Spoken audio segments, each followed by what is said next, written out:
Hello, my friend. Today I will tell you another long-forgotten legend.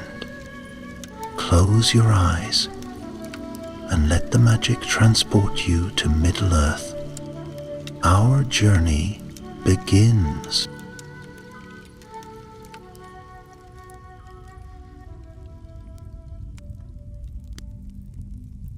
In the long twilight of the north, when the kingdom of Arnor was a shadow of its former glory, dark tidings came from beyond the frozen hills. Far away, in the blackened lands of Angmar, a terrible power stirred. The Witch King, Lord of Sorcery, had arisen anew, and his heart was filled with hatred for the Dunedain, the men of the West. For many years the 7 fortresses had stood proud against the gathering dark. These were ancient strongholds, carved of gray stone and crowned with banners of silver and blue. Each fortress was a beacon of hope, a wall against the storms of evil that prowled the borders. They were manned by brave captains, descendants of Numenor, whose swords had once challenged the might of Morgoth himself. But time is a silent enemy, and the glory of Arnor had waned. Its people had grown fewer, its warriors stretched thin across the wild lands. Yet still, they held to their oaths. They guarded the green ways and the great roads, kept safe the villages that dotted the windswept plains, and lit fires on their towers when the nights grew too deep. It was in the bitter month of Nerbeleth, when the last leaves clung to the barren trees, that the first signs of doom were seen. Travelers came south with wild tales of fell spirits riding the wind, of wolves with eyes like burning coals, and of armies gathering in the mists of the north. At Fornost, the chief city of Arnor, the lords of the Dunedain held council. In the high hall of the king's house, beneath tapestries that told the tales of old victories, men spoke in grim voices. "The Witch King musters his hosts," said Malor, captain of the guard.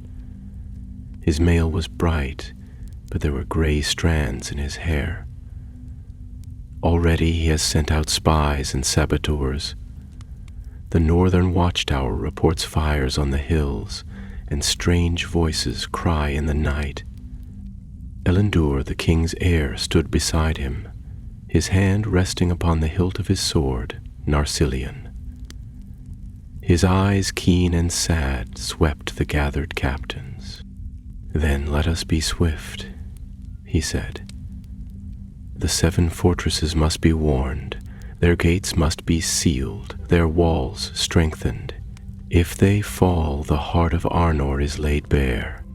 And so messengers were sent riding, swift as hawks, to the scattered fortresses: Emonsul with its great seeing stone, Carndum on the far frontier, Tirnair watching the grey waters, and others whose names were etched into song and stone. But the Witch King had foreseen this. His sorcery was deep, his malice boundless. Before the warnings could reach their mark, his armies fell like a thunderstorm upon the first of the fortresses. Minas Ethel, the Tower of the Moon, which stood upon a crag above the misty downs. The defenders of Minas Ethel were valiant. They closed their iron gates and lined the battlements with bowmen. Long into the night they held against the tide, loosing arrows that sang like the wind and struck down the shadowy shapes below. Fires roared and siege engines groaned. The ground shook with the Witch King's spells. A treachery had crept within their walls.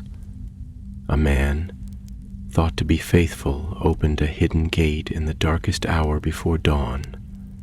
The enemy poured in like a flood. The slaughter was swift and cruel. The banner of Minas Ethel, silver and white, was torn down, and in its place was raised a black standard bearing the iron crown of Angmar. When word of the fall reached Fornost, a silence deeper than any speech fell upon the council. Elendil bowed his head, and Malor struck the hilt of his sword against the stone floor in grief. Thus the first of the 7 fortresses fell. The lords of Arnor did not weep long. They girded themselves anew, knowing that the enemy would not pause. Like wolves tasting blood, the hosts of Angmar would press their advantage.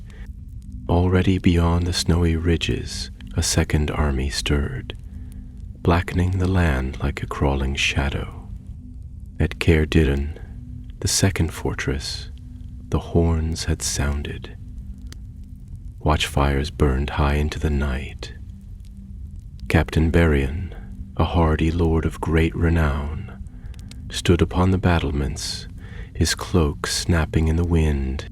"Let them come," he said, his voice grim. "The walls of Caerdiran are thick, and the hearts of my men thicker still." His men cheered, for Berion was beloved, and his courage kindled their own. But even as they cheered, the Witch King smiled a cruel smile beyond the hill, for he knew that stone and iron, though mighty, were not enough against the black arts he wielded. The battle for Caer Diran would be different. No open assault would come at first. Instead, the Witch King sent dreams of terror and despair into the hearts of the defenders. Men woke screaming in the night, their minds filled with images of burning homes and broken kin. Fear gnawed at them as no blade could. Within a fortnight, discipline faltered. Berion rode among his men, giving speeches, singing the old songs of Numenor. Yet even he could not drive away the creeping dread that clung to every shadow. Then came the second blow. Great plague swept through the fortress, swift and unnatural, felling strong men as easily as babes. The healers wept and tore their garments, for no salve or spell could turn its course. The very air seemed poisoned. At last, with fewer than a third of his men still standing, Belian knew the hour was lost. He gathered his captains within the citadel and spoke plainly. "I will not yield to fear," he said. "If we must fall, we shall fall as kings of old, swords in hand, facing the enemy." And so they did. The last stand of Caer Diran was a tale of great bravery, sung by the rangers in years to come. Berion fell upon the stairs of the keep, his sword breaking the helm of a troll even as black darts pierced his breast. The gates were broken, the walls toppled, and the second fortress was no more. At Fornost, messengers came gasping and broken, bearing word of Caer Diran's fall. Elendil listened, his face as still as stone. Then he rose and turned to Malor. "We must act," he said. "If the 7 fortresses fall, Arnor is doomed." Thus the war of the north raged onward, and the shadow grew deeper. In the bitter days that followed the ruin of Caer Diran, the land itself seemed to mourn. The wind blew cold from the north, carrying with it the ashen scent of burnt fields and the bitter cries of widows. Long plumes of smoke marked the places where villages had once stood, and the roads that had borne the tread of Numenorian kings now lay broken and empty, save for the furtive passage of wolves and darker things that shunned the daylight. Even the stars above, steadfast through all the long ages of the world, seemed dimmed, veiled by a shadow that crept, unseen, but felt by all. Elendil, standing upon the high tower of Fornost, beheld the darkening horizon and felt a heaviness upon his heart that no words could dispel. Often he kept vigil alone, gazing northward with eyes that sought some sign of hope, yet found none. Though he was young among the Dunedain, there was wisdom in him, a solemn grace inherited from the sea kings of old. And it was said by many that the fates of men had woven about him some secret purpose. Yet now even he, whose courage had kindled the hearts of many, found the weight of despair pressing sorely upon him. The council of the North Kingdom gathered again, though their numbers had diminished, for many captains and lords had already fallen with their keeps. In the great hall, beneath the carven arches and the fading banners of Elendil, they spoke in low, grave voices as men speak before the breaking of a storm. Malor, grizzled and scarred by 100 battles, rose and spoke with the voice of one who had borne the burdens of many winters. 2 fortresses have fallen, he said, and the enemy waxes ever stronger. If we hold our strength in one place, we may yet defy him. Let us call back our garrisons and fortify Fornost, and make here our stand. But others were of different mind. Lord Halbarad of Amansul, tall and stern, his grey cloak lined with silver, spoke against it. To abandon the outer defenses is to hasten our ruin. If we retreat, the enemy shall know our weakness and shall come against us in greater wrath. We must send aid to the remaining fortresses, lest they too be cast down and we find ourselves besieged without hope of relief. Erlendur listened to their counsels, and when all had spoken, he rose and stood before them, and the hall grew still, for his voice carried the weight of destiny. We cannot hold all, he said, for our strength is spent and our numbers too few, yet neither shall we yield without contest. I shall send forth companies of riders, swift and secret, to the fortresses that yet stand. They shall bear warning and succor, and those who are able shall gather their folk and retreat toward Fornost. But if they cannot be moved, they must be strengthened, and their captains must be given leave to stand or to fall as their wisdom guides them. For whether we will it or no, the final storm draws nigh, and we must be as trees rooted deep against the tempest. Thus it was resolved, and the messengers rode forth into the gathering dark, while at Fornost the people made ready for war. Women and children were sent away to hidden refuges in the woods and hills, and the hammer rang loud upon the anvil as new blades were forged and old mail mended. Meanwhile, far to the west, beyond the misty downs and the marshes gray, the third of the 7 fortresses prepared for its trial. Tirnir, the Tower of the Sea, was built upon a lonely height overlooking the wide grey waters of Lurn. It had stood since the days when Elendil himself had sailed into Middle-earth, a beacon and a watchtower against the perils of the north and the west. Its walls were white stone, gleaming in the morning light, and from its highest turret flew a banner bearing the star of Elendil. Lord Erendir held command there, a mariner of great renown, whose ships had sailed as far as the icebound seas in the north and the sunset isles of the west. He was a man of great heart and steadfast will, and he had sworn an oath to hold Tirnir against all who would bring ruin to the free peoples. The enemy came not by land alone, but by sea as well, for the Witch King had gathered to his service creatures of darkness that dwelt beneath the waters, monstrous things of ancient days, whose coming broke the hearts of sailors and sent the waves fleeing in terror. Black ships, crooked and foul, slid out of the northern mists, bearing orcs and men corrupted by the shadow. Erendir watched from his tower and knew that his hour had come. He called his captains to him, and they stood upon the battlements while the horns rang out over the grey waters. "We are the last hope of the western marches," he said. "If we fall, the coast shall be overrun and the havens closed. Therefore we must stand. And if we fall as sons of Numenor." The enemy assailed the fortress with fire and sorcery. Great engines hurled burning stones against the walls, and hideous voices shrieked in the night.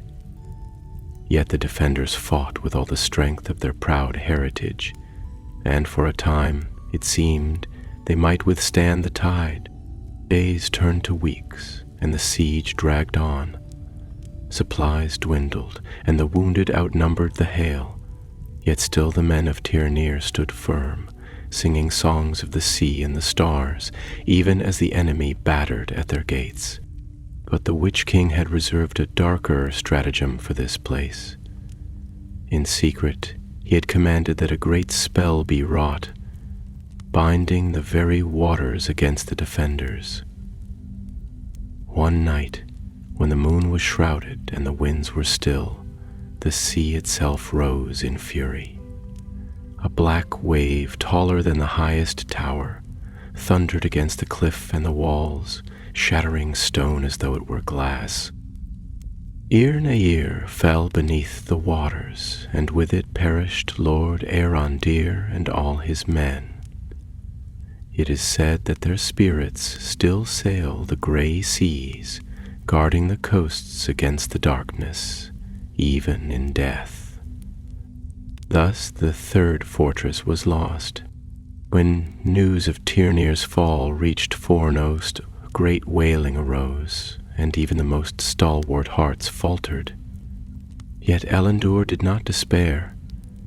Standing before the gathered people, he raised his sword high, and its blade caught the light of the setting sun. "Though the darkness deepens," he cried, "we shall not yield. Hope yet remains while we draw breath." The people, seeing his courage, were heartened, though a shadow of fear lay ever heavier upon them.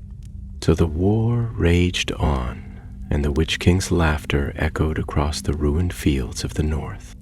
Now the winter deepened, and with it the shadow that had crept slowly southward, coiling like a serpent about the last holds of the Duandain. The days grew short, and the nights longer, and a bitter wind from Angmar swept across the land, freezing the rivers and coating the barren fields in a skin of ice. In the frozen silence, the fortresses that yet stood seemed like ancient relics from a forgotten age. Proud but isolated, their fires burning dim behind thick walls of stone.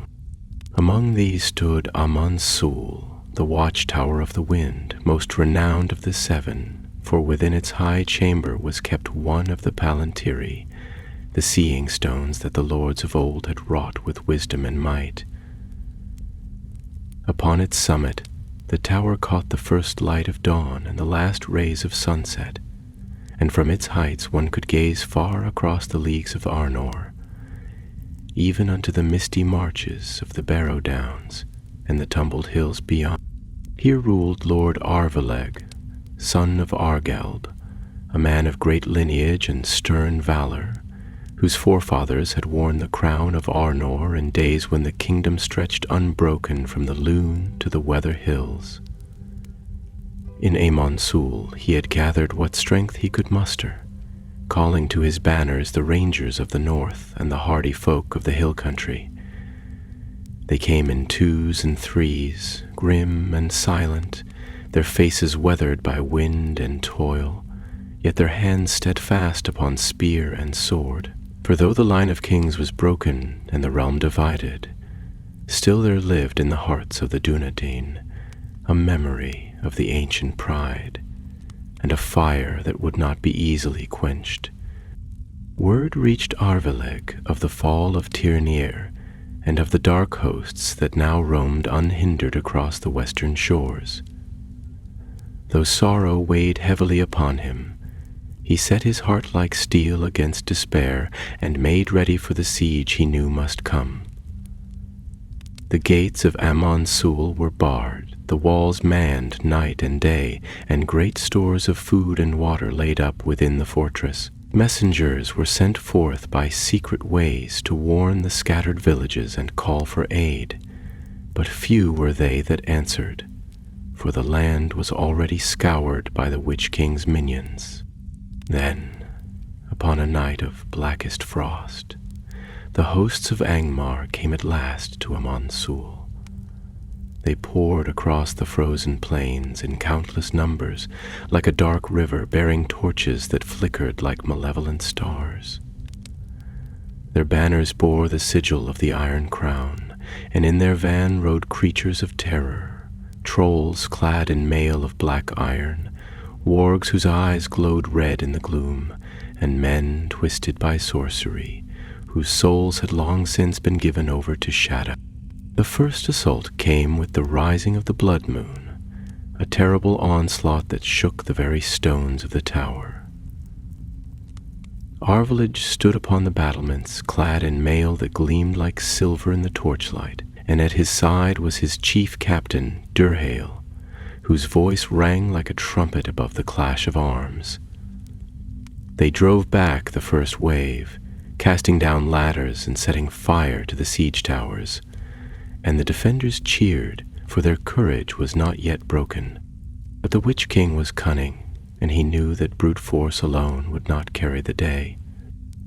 For 7 nights he besieged the tower, each time withdrawing before the dawn, yet leaving behind a gift of dread, the corpses of fallen warriors risen again under dark enchantments, who clawed at the gates and howled beneath the windows, filling the hearts of the living with terror.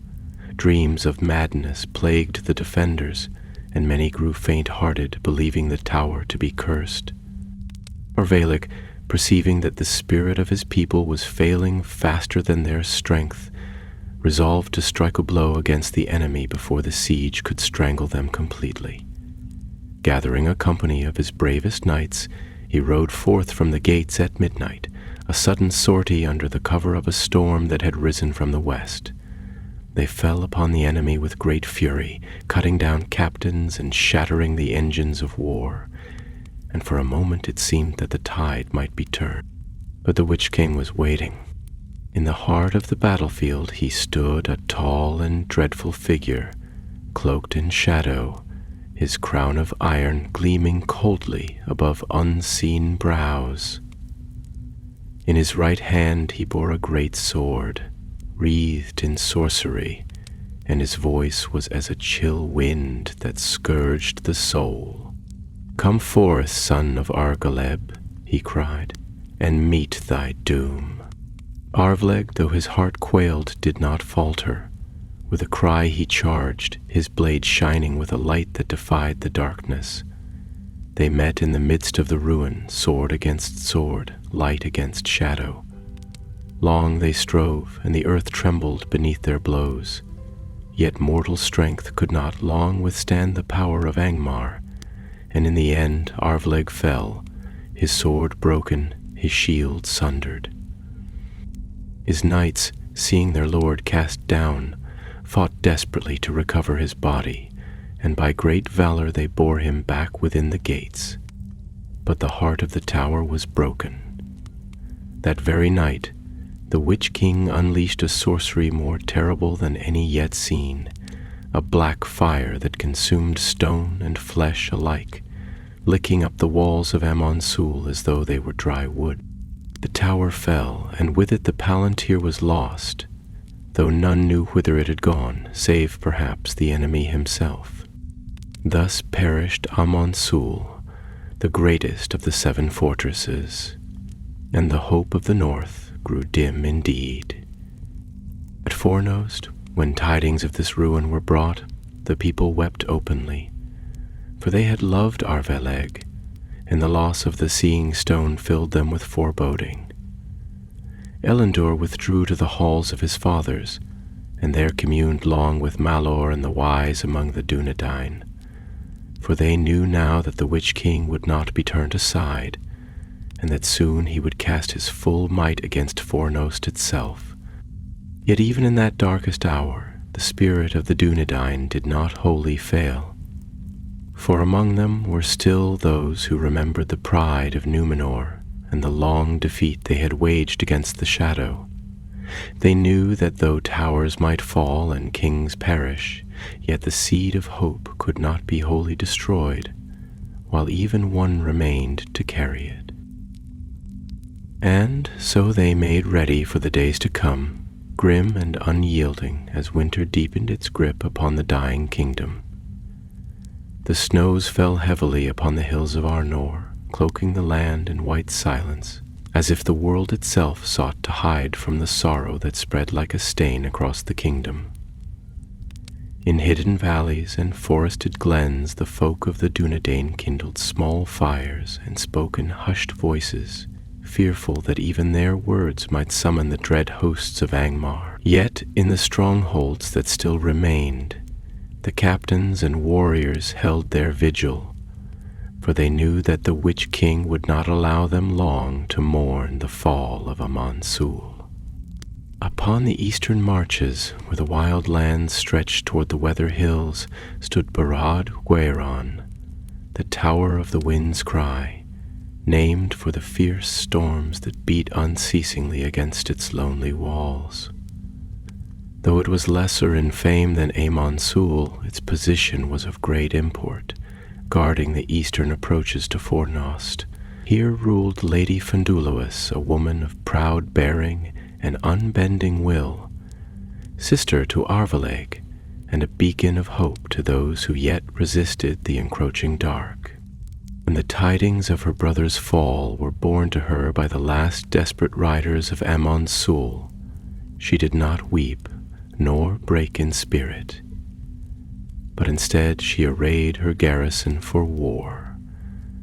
Standing upon the battlements, clad in a mail shirt of mithril, and bearing a spear whose head shone like a star even under the wan light of the winter sun. Under her command were men of Arnor, rangers of the wild, and a handful of elves from Lindon, who had come eastward to lend what aid they might before the storm should swallow all.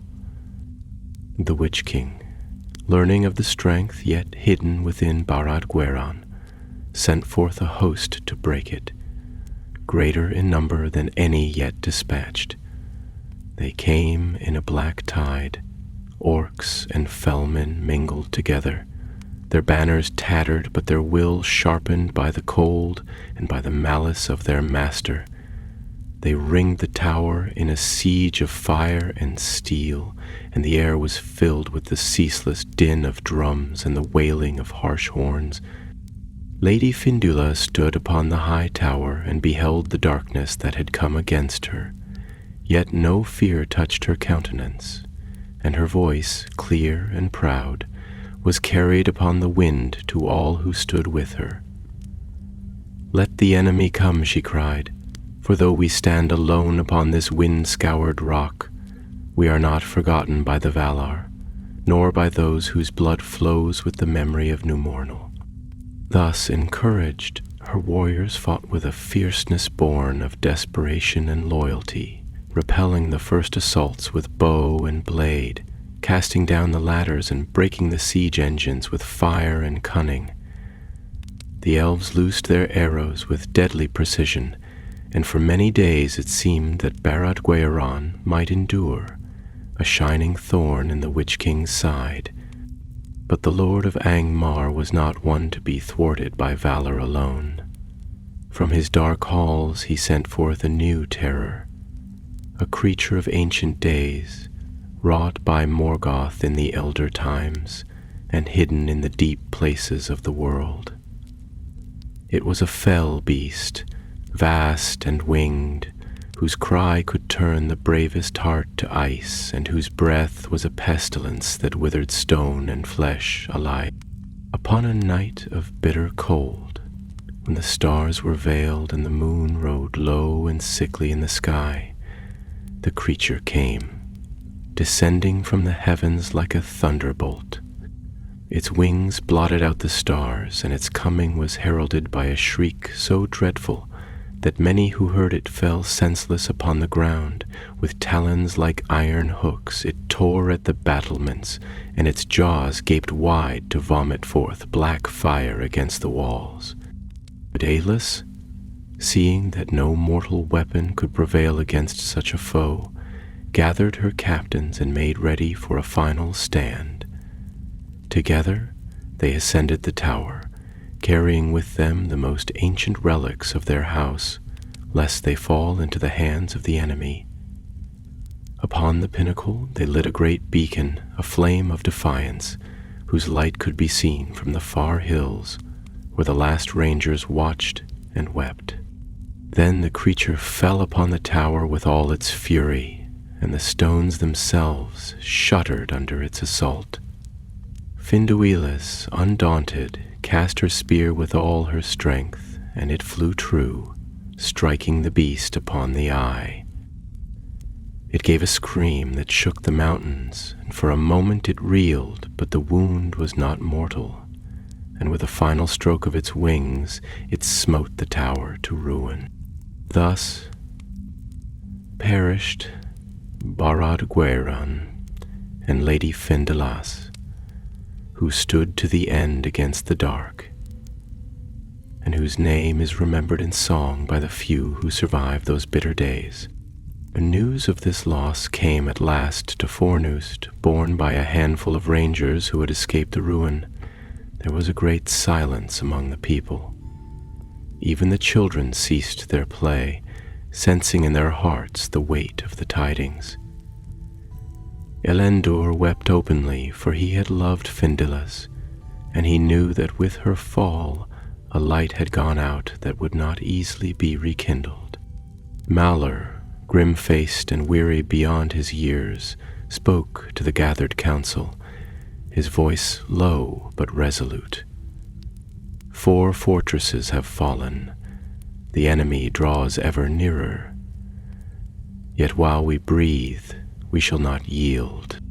Thus the North Kingdom, battered and broken, still clung to life, a fading ember in the storm. But the Witch King was relentless, and already he had turned his gaze upon the 5th fortress, nestled deep within the hidden valleys of the south, beyond the great forests of Minerioth, where the rivers cut deep into the hills and the trees stood tall and ancient as the memories of the world.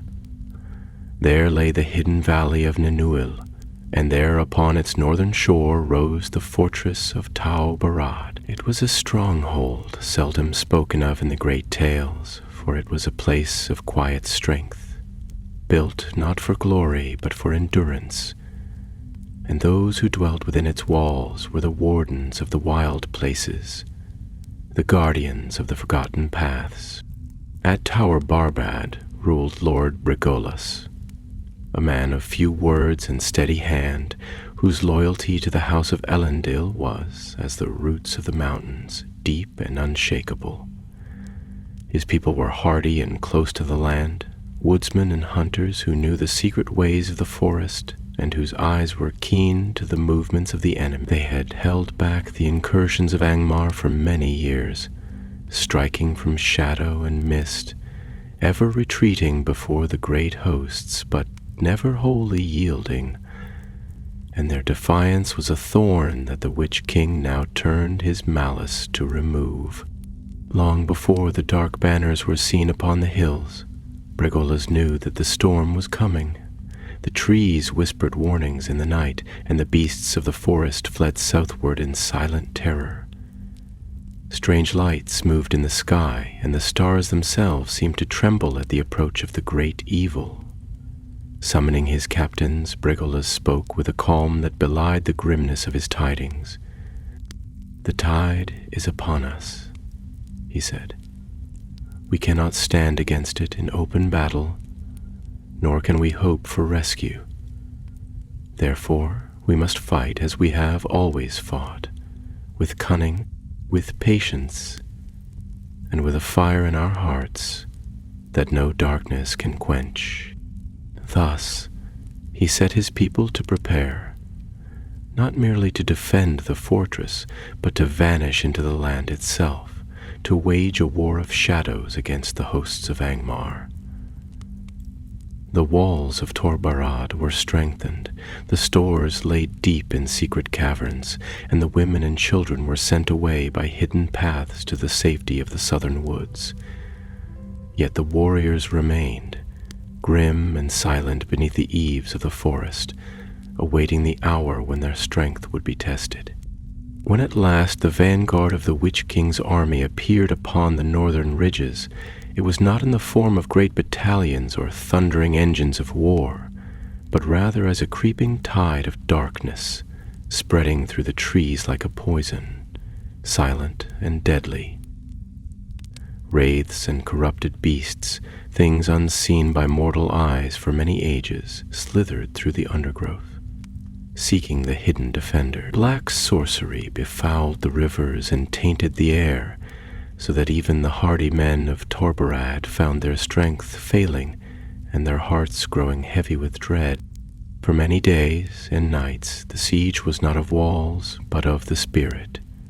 Scouts sent beyond the lines did not return. Fires lit upon distant hills were answered only by mocking flames in the night. Fear, more deadly than any sword, gnawed at the courage of the defenders. Then, upon a mist-laden morning, the main host of Angmar descended at last, a black flood that seemed to choke the very life from the land. Orcs clad in heavy armor, trolls bearing cruel siege hammers, and dark men whose loyalty had been bought with gold and fear pressed forward to encircle Tor Barad. At their head rode a figure, cloaked in shadows deeper than night, and though none dared name him aloud, all knew it was the Witch King himself, come to see the ruin of the fortress with his own terrible eyes. Bregalas ordered that the gates be barred and the walls defended with all craft and valor, but he knew in his heart that the fortress could not be held forever. Secretly, he dispatched small bands of his warriors to slip away under cover of darkness, to carry on the fight in the wild, for he believed that the survival of his people mattered more than the stones of Tor Baradi. The first assaults came swiftly, a tempest of iron and fire, but the defenders met them with a ferocity that belied their small numbers. Arrows rained down from the battlements, and boiling oil was poured upon the siege ladders. Again and again the enemy was driven back, their dead heaped before the walls in grotesque heaps. Yet the Witch King was patient as a spider with its prey. He wove his enchantments about the fortress, sending dreams of betrayal and despair among the defenders. Friends turned their swords against one another in the night, and whispers of doom filled the darkened halls. Slowly, inexorably, the strength of Tor Barad was sapped, not by force of arms alone, but by the wearing down of hope. At last, upon a night when the stars were hidden and a black mist covered the land, the final blow was struck. A great battering ram shaped like the maw of some ancient beast was brought forth, and under cover of sorcery it was driven against the gates. Though they had been wrought of the strongest iron and bound with spells of warding, they could not long withstand the fury of the assault. Bragosic gathered his last warriors within the courtyard and spoke to them plainly. "This night we fall," he said. "Yet let us fall in such a fashion that the enemy shall remember our defiance. Let them pay dearly for every stone they take, and may our deaths buy time for those who will yet strike back against the darkness." With that, they set their hands to their swords and spears and made ready for the final charge. When the gates burst open with a scream of riven iron, The defenders of Tor Barad hurled themselves against the foe with a cry that shook even the hearts of the orcs. They fought from courtyard to tower, from tower to keep, until the stones ran red with blood and the smoke of burning rose high into the night sky. Brigalus himself slew the captain of the enemy host upon the steps of the great hall, before he was at last overwhelmed by sheer number. Thus fell Tower Barad, the fifth of the 7 fortresses, and with its fall, the southern ways lay open to the armies of Angmar. At Fornost, the beacon fires burned low, and the faces of the people grew more wan with each passing day. Yet Elendur still stood firm, and though the burden of sorrow grew ever heavier upon him, he neither faltered nor gave voice to despair. For he knew that if hope was to endure, it must be kindled anew in the hearts of the living, and not laid to rest among the stones of the fallen. Thus the long winter wore on, and the last strongholds of Arnor waited in grim silence for the coming storm. Through the long and bitter days of deep winter, the land of Arnor lay stricken beneath a pall of sorrow, and the works of men grew cold and still beneath the relentless advance of the shadow. The winds carried with them the stench of burning and death, and the once proud highways of the North Kingdom were now but broken paths, haunted by beasts and darker things that crept in the twilight. Yet among the high hills and deep dells of the land, there remained 2 fortresses that yet held out against the tides of ruin: Dol Hirath and Erendor, the last outposts of hope against the waxing might of Angmar. Dol Hirath, the tower of the high wood, was a stronghold built upon a great mound where once a sacred grove of ancient trees had stood, their roots older than the coming of the elves. Though the trees were long gone, their memory seemed to linger in the stones, and many whispered that some old magic yet lay sleeping there, offering shelter against the despair that now blanketed the world. Its walls were fashioned from dark green stone, quarried from the nearby cliffs, and in the fading light they seemed to blend with the hills themselves, as though the fortress were a part of the land, and not set upon it by mortal hands. Here ruled Lord Valendil, a wise and far-sighted leader, whose hair was white with the snows of many winters, but whose hand had lost none of its strength. He had once sat at the feet of the lore-masters of Fornost, learning the histories of Numenor and the wisdom of the Eldar, and it was said that he knew the secret names of stars, and could speak to the great eagles that sometimes passed high above the mountains. Beneath his guidance, Dol Hirath had long endured, a haven for those who had fled the ravages of the north and west, and its halls rang with the voices of those who still dared to sing of the elder days. Yet even Valendil could not blind himself to the grim tidings that came daily to his gates. Riders who had once been sent abroad to spy the movements of the enemy now returned with tales of villages razed to the ground, of whole valleys emptied of life, and of the inexorable march of the Witch King's forces southward. The beacons that had once blazed proudly upon the hilltops were dark, and few now dared the open roads, save for the desperate or the doomed. Knowing that the day of testing drew near, Valandil gathered all who could bear arms within the fortress, and fortified every wall and tower.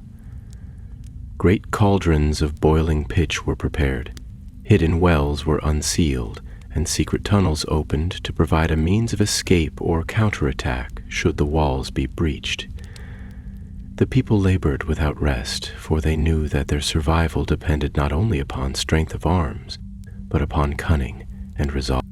Thus, when the vanguard of the enemy at last appeared upon the forest fringes, Dol Hirath was ready. The assault was led by a dark captain of Angmar, whose name is not remembered, for it was blotted out from all songs and histories by the blackness of his deeds. His host was not the great throng that had overthrown Amon-Sul or Torbarad, but rather a company of select warriors and sorcerers, chosen for their cruelty and skill in the arts of death. They came clad in cloaks of shadow and bore weapons that gleamed with an unholy light, and their coming was heralded by a silence so profound that even the birds fled from the skies. They set siege to Dol Hirath, not by overwhelming force, but by craft and guile. Each night they crept close to the walls, weaving spells of confusion and dread, until the defenders scarce knew whether they were awake or dreaming. Fires were kindled in the woods, casting leaping shadows upon the fortress walls, and strange voices whispered at the gates, calling the names of the defenders in the tongues of the dead. Valandil, perceiving the nature of the assault, countered with the old wisdom he had learned in his youth. He bade the minstrels of the fortress to sing the songs of Elendil and the lays of the West, and their clear, pure voices rose into the night, breaking the webs of fear spun by the enemy. He ordered that the fires be kept burning upon the battlements without cease, for light is the enemy of shadow, and within those walls hope was kept alive through song and flame. Yet the Witch King, hearing of the resistance at Dol Hirath, grew wroth, and he sent forth a greater host, led by a creature of dread, a spirit of malice, housed in a body of shifting darkness, who could pass through walls as smoke and turn men's hearts to ash with a glance. This being, known only as the Nameless, descended upon Dol Hirath with a shriek that tore the night asunder. For 3 days and nights the battle raged, a terrible contest of will and strength. The defenders fought with a fury born of despair, hurling back assault after assault. Archers lined the walls, pouring shafts into the black masses below. Stones and fire rained from the towers, and in the courtyards, men and women alike took up arms to resist the invaders. The last, seeing that the walls must fall, Valandil ordered the children and the weakest among his people to flee through the secret tunnels into the woods beyond, while he and the remaining warriors made ready for their final stand. When the gates were breached, Valandil stood at their threshold, clad in white mail, his sword gleaming like a star fallen to earth. With a cry that recalled the glory of lost Numenor, he led the charge into the ranks of the enemy, and so fierce was his onset that even the Nameless fell back before him. For a moment it seemed that light might triumph over darkness, but the shadow was too great, and the defenders too few. One by one, the last warriors of Dol Hirath fell, until Valandil alone stood amidst the ruin. Raising his sword high, he cried aloud in the ancient tongue of his people, a final defiance, and with that cry he fell, surrounded by the slain. Thus ended the tale of Dol Hirath, and with its fall the hope of the south grew faint indeed. The survivors who fled into the woods carried with them the memory of that final stand, and in secret glades and hidden halls they spoke of Valandil's valor, kindling a spark of resistance that would not easily be quenched, even as the shadow deepened over the north.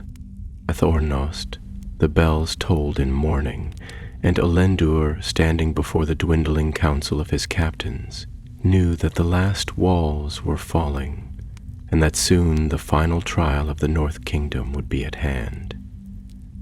In the cold stillness that followed the ruin of Dol Hirath, a hush fell over the land, as if the very earth mourned the passing of its defenders. The forests of Minhiriath stood silent and empty. The rivers ran sluggish beneath a shroud of mist, and no voice of bird or beast was heard upon the hills. The shadow that spread from Angmar grew heavier with each passing day, and even in the secret places where the last free folk hid themselves, hope waned and the light of joy grew dim. Yet amid the ruin, one fortress still stood, clinging to the rocky highlands above the southern marches, Erindor, the Tower of the Green Vale. Erindor was not a fortress of grandeur or mighty walls, but rather a fastness built in harmony with the land itself. Its halls were carved into the living rock, and its towers rose among the trees as though they had sprung from the earth, shaped by ancient hands before the reckoning of years. The vale below it, once a place of gardens and laughter, had long been abandoned to the wild, but within Erindor the flame of the Dunedain endured, guarded by the hand of Lord Farvel, last of a noble line that traced its descent to the captains of Elendil. Fever was a man of middle years, broad of shoulder and keen of eye, in whom the wisdom of age was mingled with the vigor of youth.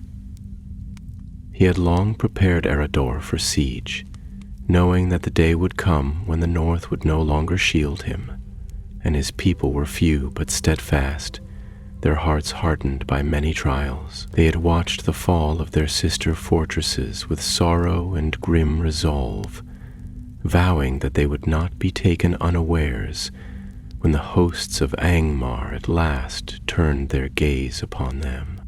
Yet even Ferroful, who had foreseen much, could not have dreamed of the full horror that the Witch King would unleash upon the last bastion of the south. For the enemy, perceiving that Erindor was the final thorn in his side before he could sweep unhindered across the plains to Fornost, gathered his strength for a blow that would not merely destroy the fortress, but erase it utterly from memory. From the ruins of the other fortresses came remnants of dark armies, reforged and made more terrible by sorcery, orcs in iron raiment, hill trolls of immense stature, wraiths robed in grey mist, and darker things that had no name in the tongues of men moved southward like a rolling storm. Above them circled fell beasts, riders clad in shadow, whose piercing cries turned blood to ice. At their head came the Witch King himself, robed in mail black as the void between the stars, his iron crown gleaming with a cruel light. The people of Erindor, gazing from their hidden watchposts, beheld the gathering darkness and knew that their end was near. Yet they did not despair, for they had made their peace with doom and chose to face it with a courage worthy of song. The gates were sealed, the walls made ready, and the warriors took their places, each man and woman vowing to sell their lives dearly. The siege began at dusk, when the red light of the sun was swallowed by an unnatural gloom, and the hosts of Angmar poured into the vale like a flood released from the mountains. The first assault was of brute force, a thunderous crash of rams against the outer gates, and a rain of fire launched from engines of war. Barvel and his captains stood firm, leading sallies from the hidden passages to strike at the enemy's flanks. And for a time the defenders held their own, their spirits lifted by each small victory. But the Witch King was not a foe to be defeated by courage alone. In the dark of the second night he unleashed a sorcery woven from the deepest pits of despair. A black mist rose from the earth, creeping into every crevice and hall, chilling the marrow of even the bravest to the core. Dreams of ruin and betrayal assailed the defenders in their sleep, and many awoke with cries of terror, seeing phantoms where none stood. Trust faltered, and friends looked with suspicion upon one another. Farvel, perceiving that the spirit of his people was under attack, ordered that no one sleep alone, and that the halls be filled with music and speech, for as long as voice and song endured, the shadow could not wholly claim them. The harpists and singers labored night and day, and the ancient songs of the Dunedain echoed through the stone chambers, a defiance to the sorcery that gnawed at their souls. Yet no defensive spirit could long delay the fall of stone. On the fourth day the great outer gate was breached, torn asunder by a beast whose form was lost in the blackness that cloaked it. A creature of fangs and iron claws, it smashed the way open for the hosts of Angmar, and the defenders were driven back to the inner court. Fair Fave made his final stand. Calling to him all who could still bear arms, he led them into the high hall of Arindor, where the banners of his house still hung, faded but proud. There, beneath the carved columns of ancient oak and stone, they prepared to meet the end. The enemy poured into the hall, their dark shapes filling the sacred place with a mockery of life. The clash of steel rang loud, and the air was filled with cries of defiance and death. Fairvel, wielding the sword of his fathers, cut a path through the enemy ranks, and his captains fought beside him with a fury that made even the Witch King himself pause in his advance. At last, surrounded and pressed back to the dais where the throne of Arindor stood, Fairvel turned to those who remained.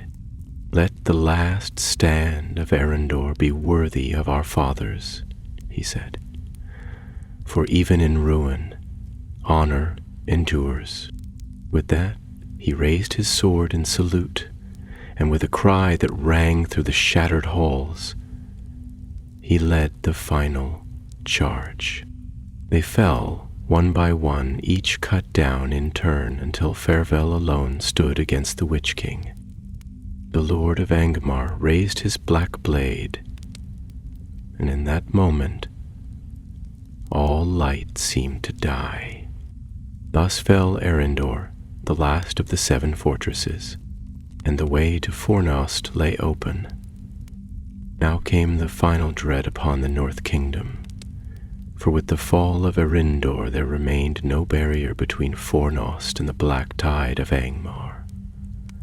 The ruin of the 7 fortresses was complete, and the Witch King, having crushed every bulwark that might delay his coming, turned his full wrath upon the ancient capital of Arnor. The green hills that once bore the laughter of free folk and the glimmer of banners in the summer breeze were now but a withered land, scorched by fire and trampled by the feet of countless enemies, and the dark hosts of the north marched in ranks that defiled the earth with their passing. In Fornost, the city of kings, fear and sorrow walked hand in hand, yet still the people labored. For Elendor, son of the king, had not faltered in his purpose. In the great courts of the city, hammers rang upon anvils, and the forges blazed day and night, crafting weapons for hands that had never before borne sword or shield.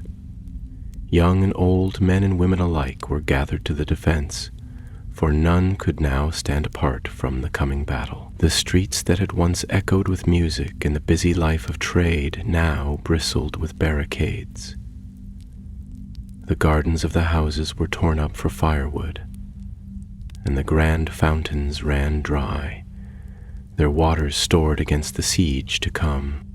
Elendor himself moved among the people, speaking to them not as a lord to his vassals, but as a captain to his comrades.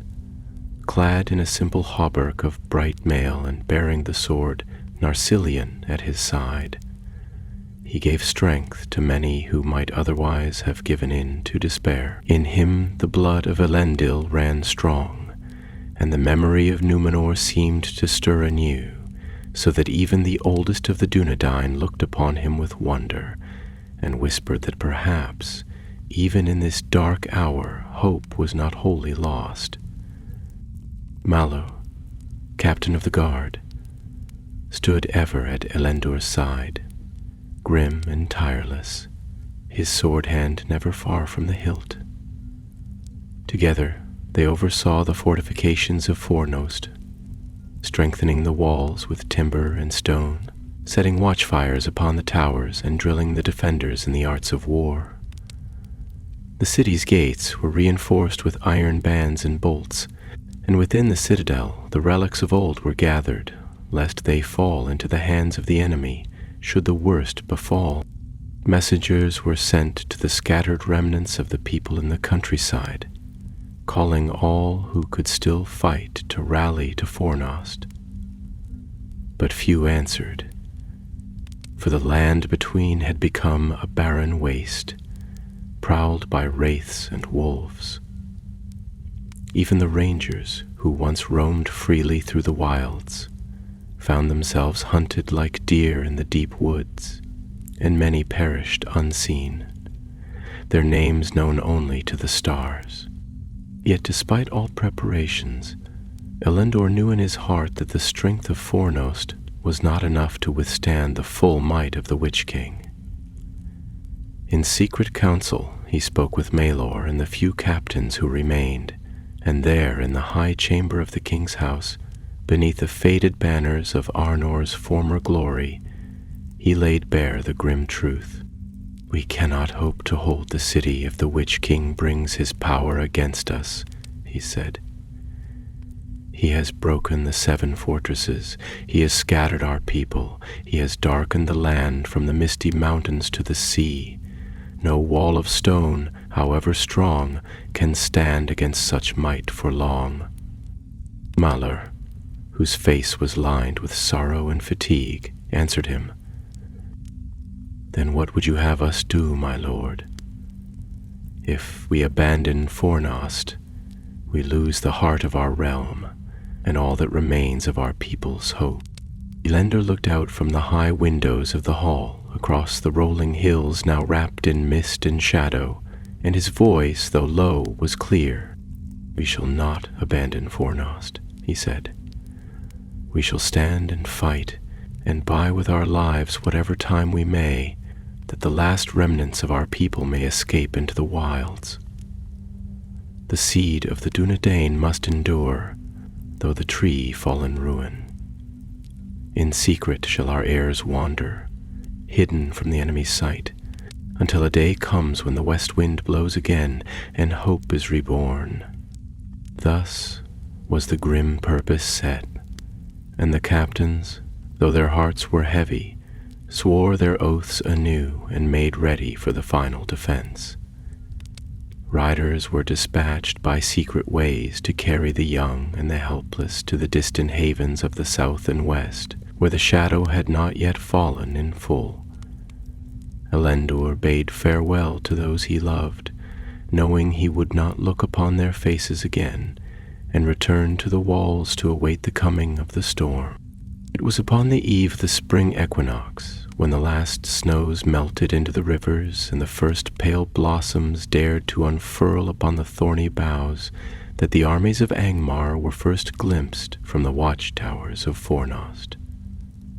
A black river they seemed, flowing down from the hills in endless ranks, their banners tattered but numerous, their horns sounding a dirge that chilled the blood. Orcs and trolls, men enslaved by dark sorcery, beasts of malice and other creatures more terrible and less named pressed forward beneath the iron will of the Witch King, who rode at their head, a tall figure crowned with iron, and behind him came riders upon fell beasts, circling like vultures above a dying land.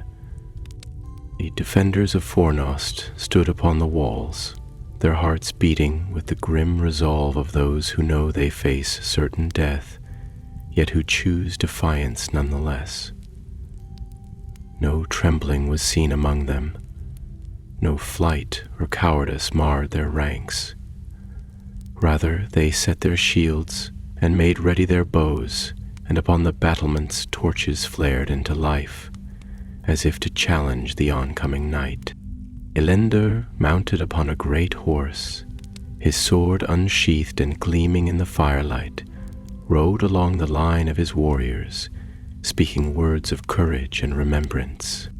"This is our hour," he said, "the hour for which our fathers prepared us, the hour in which the deeds of the past and the hope of the future meet. We are the last of the kings of Arnor. We are the last shield of the free peoples of the north. Let us show the enemy that even in defeat we are not broken. That though the walls may fall and our bodies perish, our spirit shall endure. A great cheer rose from the walls, and the sound echoed across the plain, defying the darkness. Then came the first assault. The assault fell upon Fornost like a hammer blow struck by the hand of some dark and merciless god, and the walls, long silent save for the whisper of the wind, now echoed with the clash of iron and the cry of mortal men.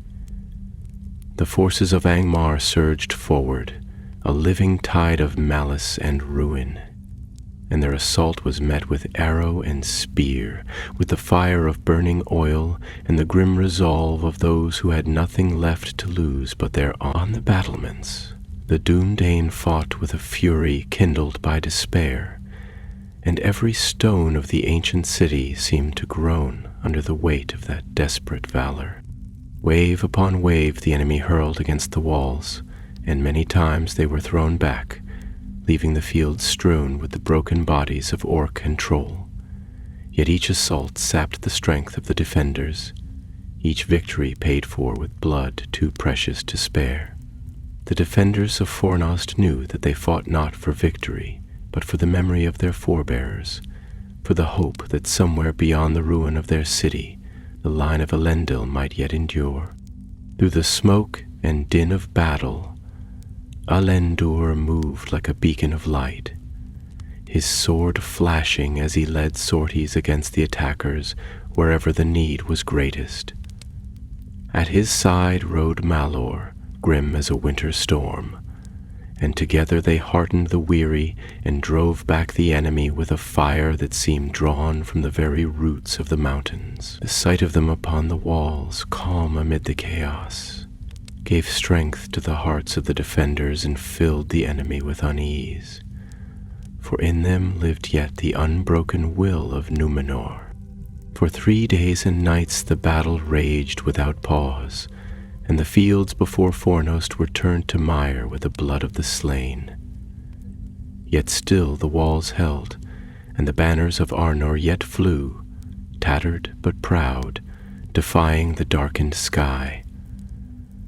But the Witch King had not unleashed the full measure of his power, and in the dark of the 4th night he called forth a new horror from the pits of Angmar.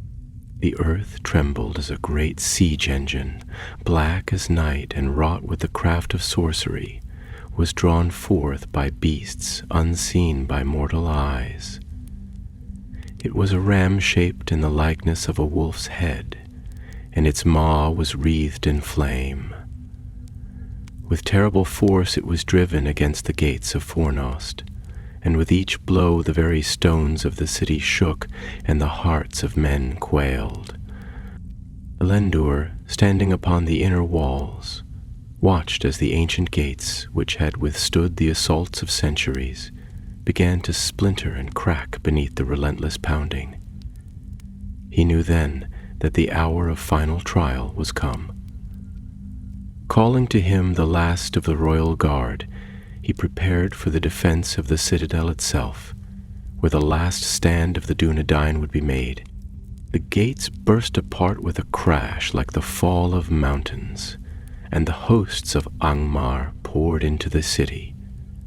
The defenders fought from street to street, from house to house, their swords flashing in the firelit gloom. But they were too few, and the enemy too many. Slowly, inevitably, they were driven back toward the heart of Fornost, toward the ancient halls where once the kings of Arnor had held court beneath banners of blue and silver. Elendur and Melor led the defense with a valor that was sung of long after in hidden halls and lonely hearths, where the last of the Dúnedain gathered in the dark years that followed. Time and again they rallied the broken ranks, and where they fought, the enemy faltered. But even heroes cannot stand against the tide forever, and the walls of the citadel, strong though they were, could not long withstand the relentless fury of Angmar. At last, seeing that all was lost, Elendil gathered about him the remnants of his people. There, in the high hall of Fornost, beneath the fading banners of his house, he spoke to them for the last time, his voice clear and unwavering. "My friends, my brothers," he said, "the day has come when the flame of the North Kingdom shall be extinguished, yet we shall not go into that darkness, cowering like beasts, but shall meet it as men of the West, as sons of Númenor, whose hearts were never bent to the will of evil. Let them say, who come after, that here we stood and fell, and the shadow passed over us, but did not break us." Thus they made ready for the final defense. The great doors of the hall were barred and braced, the windows sealed, and the last company of the Dunedain, weary and bloodied but unbowed, arrayed themselves in a circle about Elendil, their swords gleaming in the ruddy light of the torches. The Witch King himself led the final assault. Clad in black armor and crowned with iron, he strode through the broken gates of the citadel, his presence a living terror that bent the will of all but the strongest. At his side came his captains, wraiths and sorcerers, and behind them the rabble of orcs and men, baying like wolves scenting their prey. The doors of the hall shuddered beneath their blows, and at last, with a thunderous crash, they gave way. Elendil stood before the throne, Narthilion in his hand, and his captains about him. He raised his sword in salute, and for a moment even the Witch King paused, for the light of the Eldar seemed to shine about him. Then, with a cry, Elendil charged. The clash within the high hall of Fornost was like the breaking of a thunderstorm upon the mountain heights, fierce and without mercy, and the light of torches danced upon the walls as steel met steel, and the cries of the dying echoed beneath the vaulted roof. Elendil, heir of the kings of Arnor, hurled himself into the fray with a fury that seemed more than mortal, and about him the last defenders of the North gathered, a dwindling circle of valor and defiance standing against the relentless tide of shadow that poured through the sundered doors. With Narsillion flashing in his hand, Elendil hewed down foe after foe, his blade a shining arc of vengeance against the black-clad warriors of Angmar. At his side, Malor fought like a storm-driven oak, unyielding even as the ranks of the enemy pressed closer and closer. Time seemed to falter in that bitter struggle, and the hall that had once been a place of song and judgment was now a field of death, where the blood of men and orcs mingled upon the ancient stones. Yet for all their courage and all their strength, the defenders were too few, and the Witch King, towering above the melee, moved among them like a shadow of despair. His voice, cold and terrible, rang through the hall, sapping the will of the living and binding their limbs with unseen chains. One by one the defenders fell, each taking with him many of the foe, but the circle grew smaller, and at last only a handful remained about Elendil, bloodied and weary, yet standing still. Then the Witch King advanced, and all the light in the hall seemed to fail before him.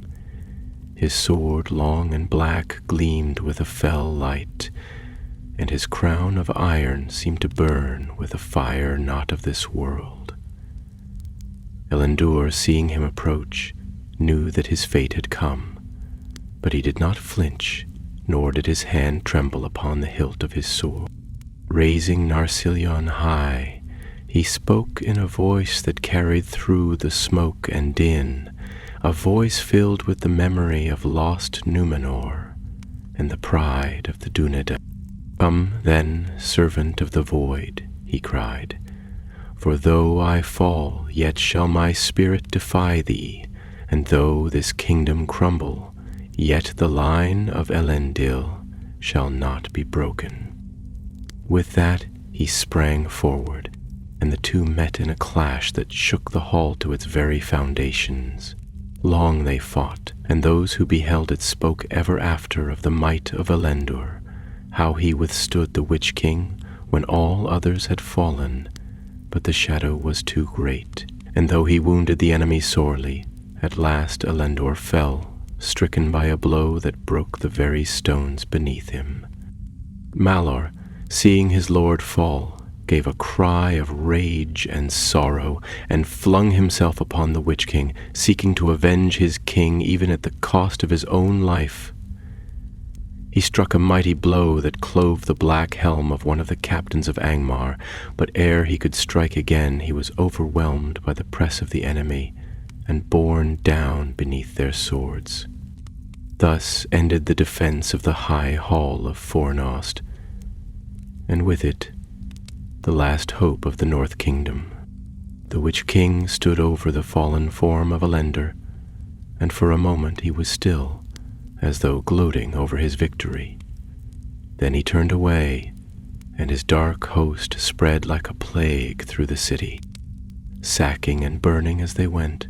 The houses of the kings were cast down, the ancient archives of Arnor were given to flame, and the sacred places were defiled by the tread of orc and troll.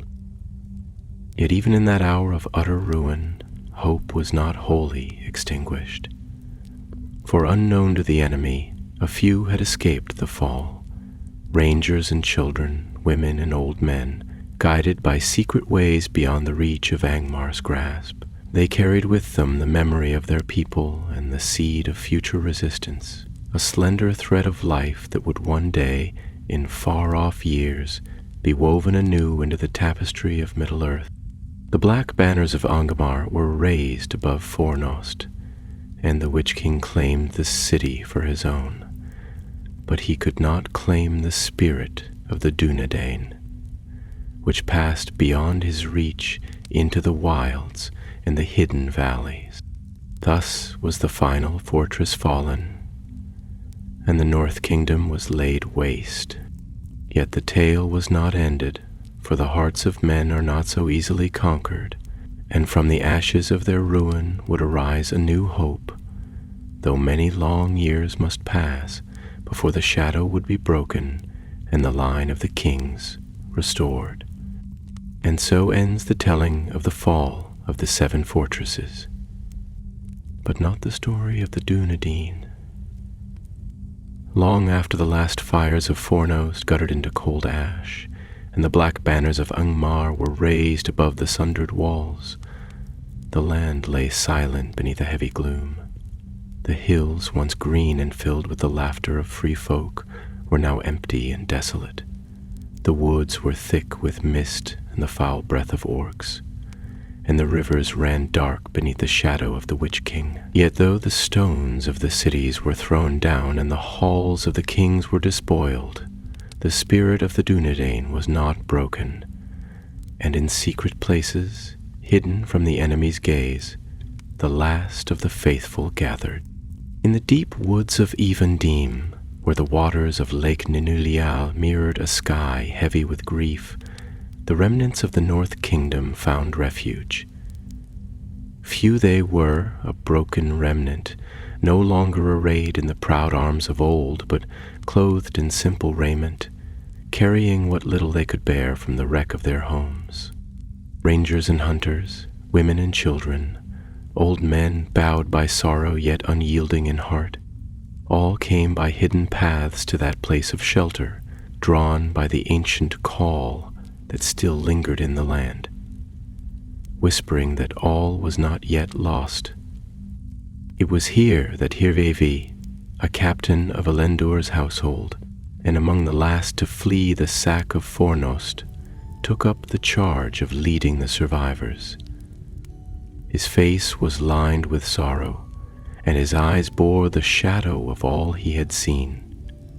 But his will was strong, and in him burned the fierce pride of those who refused to bow to the darkness. By his counsel, the refugees made their camp beneath the shelter of ancient trees, building no towers nor walls, for they knew well that strength of arms would not avail them against the might of Angmar.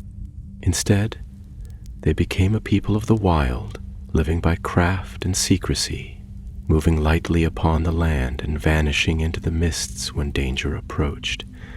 They watched and waited, gathering lore of the enemy's movements, guarding the old paths and the ancient tombs, and teaching their children the history of their people, lest the memory of Arnor be lost with the crumbling of its stones. Songs were sung in the twilight, soft and sad, of Elendil the Tall and of the great days of Númenor. And though tears often accompanied the singing, yet the songs endured, a thread of gold woven through the dark cloth of their exile. Even as they hid in the fastness of the wild, the Witch King's dominions spread. Great fortresses were raised upon the bones of fallen cities. Roads that once carried the banners of the North Kingdom now bore the tread of orcish warbands, and the land itself seemed to wither beneath the weight of his malice. But the Dunedain did not forget. In secret councils beneath the stars, Irvigil and the chieftains of the scattered clans spoke of the days to come, when the darkness might be challenged, and the free peoples of Middle-earth might be roused to war once more. For even in defeat, the Dunedain held to a hope that was deeper than memory and stronger than sorrow.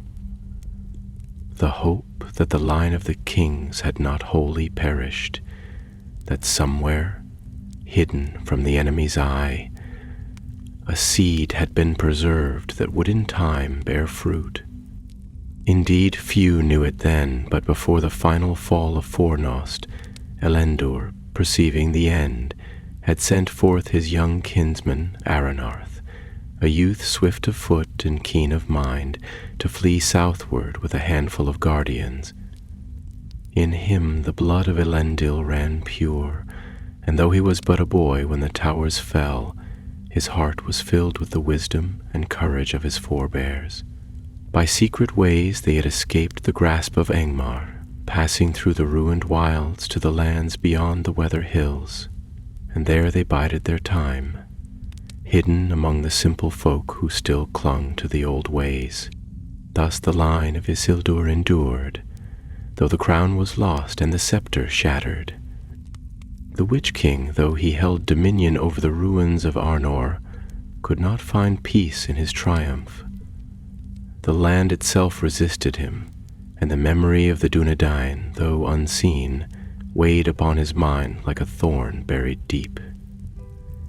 He sent forth spies and dark creatures to hunt the survivors, scouring the woods and the secret valleys, yet always they found only empty glades and vanished trails. Whispers began to spread even among the dark armies that the spirit of the North was not wholly slain, that some remnant yet lingered beyond their grasp, and fear, that most insidious of foes, began to gnaw at the hearts of the servants of Angmar.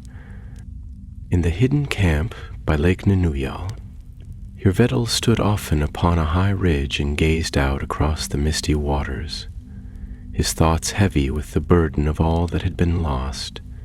Yet when he turned to look upon the faces of the children playing among the trees, and the young warriors sharpening their blades in the twilight, a glimmer of hope stirred once more within him, for he knew that though the towers had fallen and the cities burned, the true strength of the Dunedain lay not in stone or steel, but in the hearts of their people.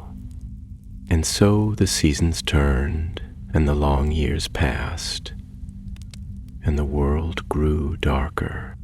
Yet in the deep places of the north, the flame kindled by the valor of the 7 fortresses still flickered, unseen by the enemy, waiting for the hour when it would rise again and cast its light across Middle-earth.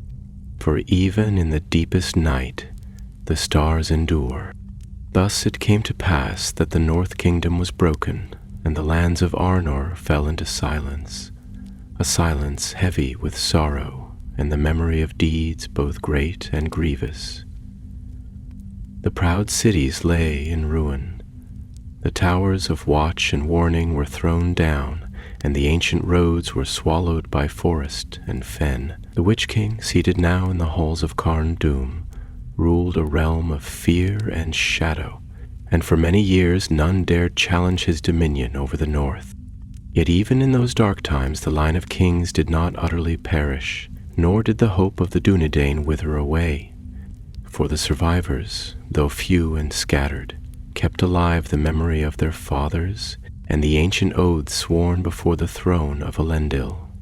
In secret they taught their children the old lore, the tongue of Númenor, and the songs of the Sea Kings, so that even though the land might forget their name, their blood and purpose would not be lost. Among them rose Aranarth, son of Arvedui, last king of Arathedain, and though he wore no crown and sat upon no throne, he became the first of the chieftains of the Dunedain, leading his people not in power and splendor, but in hidden strength and steadfast will. From the wild places of Eriador they watched the enemy, striking when they could, preserving the free folk from ruin and maintaining the long vigil against the darkness that ever sought to creep southward.